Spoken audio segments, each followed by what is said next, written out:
What's good, everybody?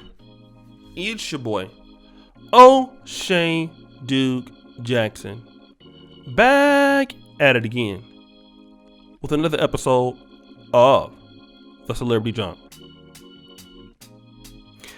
18-year-old Timothy Simpkins was arrested and then bailed out for a school shooting that took place at Timberview High School in Arlington, Texas. Now, Mr. Simpkins was, from what I understand, a young man that comes from somewhat of a privileged family. They have a beautiful home, some nice things. I'll play what the mother had to say. And apparently, because of his financial status, he had a nice car, kind of a loner, sticking to himself.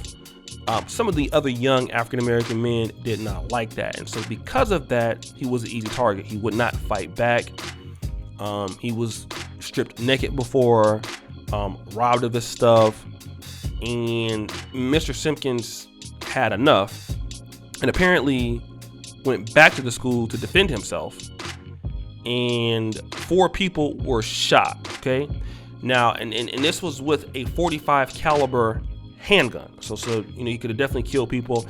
There were some innocent people allegedly that were hit. But I want to play the video of what the mother had to say, and then I want to weigh in on it myself. Let's play that video.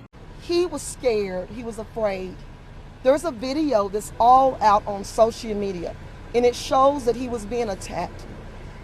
It wasn't just one person that would attack him and bully him, taking his money, harassing him due to the fact because he had more things than maybe others. It takes us all. It takes us all to stand together about this bullying.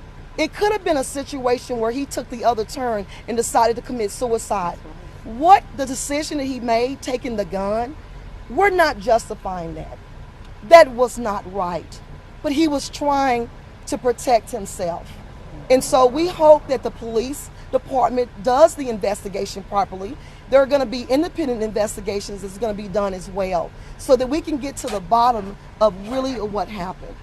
Well, and you say that he was bullied exactly because he had, clearly y'all have a little bit of money, you know what I mean? Like, because of money situation, or what all are you saying that he was bullied about, and how many times did y'all report that? Well, due to the fact that they were blessed financially, and so he was able to, you know, get things maybe that other children could not get or teenagers could not have. And so because he wore nice clothes and because he drove nice cars and because he had the things, he was like a target, outgoing, loving person, being that he's been around his grandmother, his loving mother. They taught him to love, and he was a giver. You know, mostly up until the point to where he got into his senior year. And it really became, he's looking forward to graduating and doing something with his life. What would you like to say to the victims' families at the same time? The victim's family, there is no justification of anybody who's being hurt.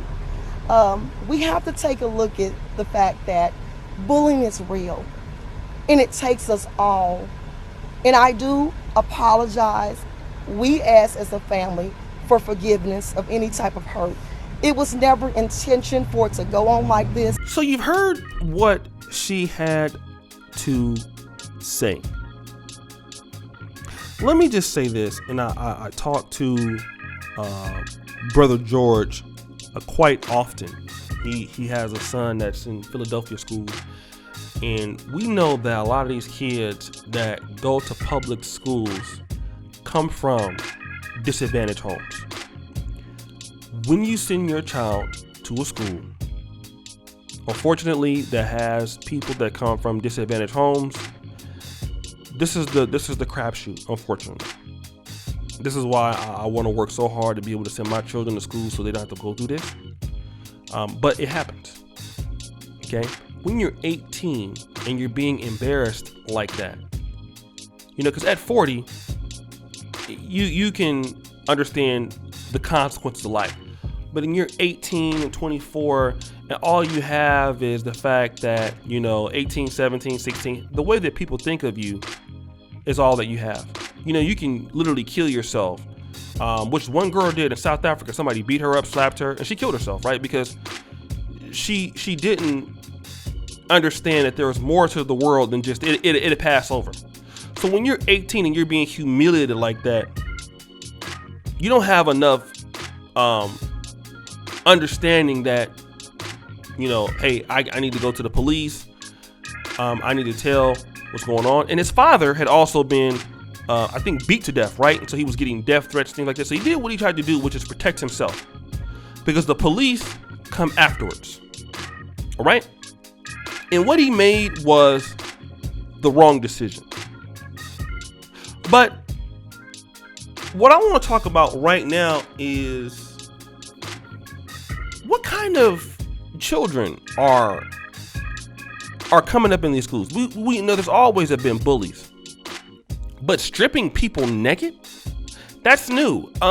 We had bullies back in the day, like shout out to Killer Will. You know what I mean? He was kind of a bully a little bit, but he kind of call you a few names or whatever, and you said something, he slap you. That's it, and that'd be it. But he ain't gonna rob you every day. This seems like a prison type of thing. Like you have a prison and an inmate, and you just, and in high school, like every day, like where are the kids that say, hey man, leave this guy alone? And then the guy that was beating him up, you heard him saying blood, you a hoe and all this other stuff. Like this is something that's kind of new. In the 90s, this is not something that happened. So now you're seeing these kids are getting a lot more violent because people that are nerds, you typically left them alone. Like, okay, he a nerd, you might, roast him or whatever, but that's it. But to just beat somebody up that don't want to fight, you don't get no cool points for that. But this is where it seems like you are now. Like I was talking to certain people that got kids, and man, you see these kids on WhatsApp or in these little groups talking about they're gonna kill you, they're gonna pull up and put your brains out on it. These little 13-year-old boys. Man, we never talked about stuff like that when I was a kid. What? We was happy to have three-way. So you don't know what's going on through these young guys' minds in today's people. There's the internet. There's just it's a whole different era that these kids are growing up in. That's more, in some cases, more dangerous than where we were growing on. And a lot of times to have your pride hurt like that, it's crazy. But where are the parents? Okay, where are the parents? Like, yo, my son is getting beat. Yo, my son's getting jumped. Yo, let me pull my son out of this school. All right? Can my son do homeschool? Something. Like, why send your son to school every day being humiliated like that? Okay? The teachers can't do nothing about it because the kids is crazy. The police can't do nothing about it. But then, as a young man, like you put everybody at risk. You shooting innocent people. It's still no excuse. But we gotta be honest and say that if it wasn't for these kids, and a lot of these kids are so bad. I'm just gonna be honest, man. Like you have kids that are just misbehaved, and I'm just gonna be real, man. Don't nobody want to deal with it. You don't want these kids. Some of these kids. If you have children, you like, listen, I gotta move the way, cause if my kids get involved, it'll make you want to get involved in it. And it's just sad. It's sad. You think about it, you worked hard to have a nice house and provide that for your children, to your kids to go to school, and they dealing with this. Something they wouldn't deal with in private school. And and my heart goes out to the family, all involved. But I don't know really how to say this. I mean, obviously, we'll see what the courts say. But again, go to the police, pull your son out of the school, homeschool, no more problems. But that's what good parenting is for. Good parenting does this.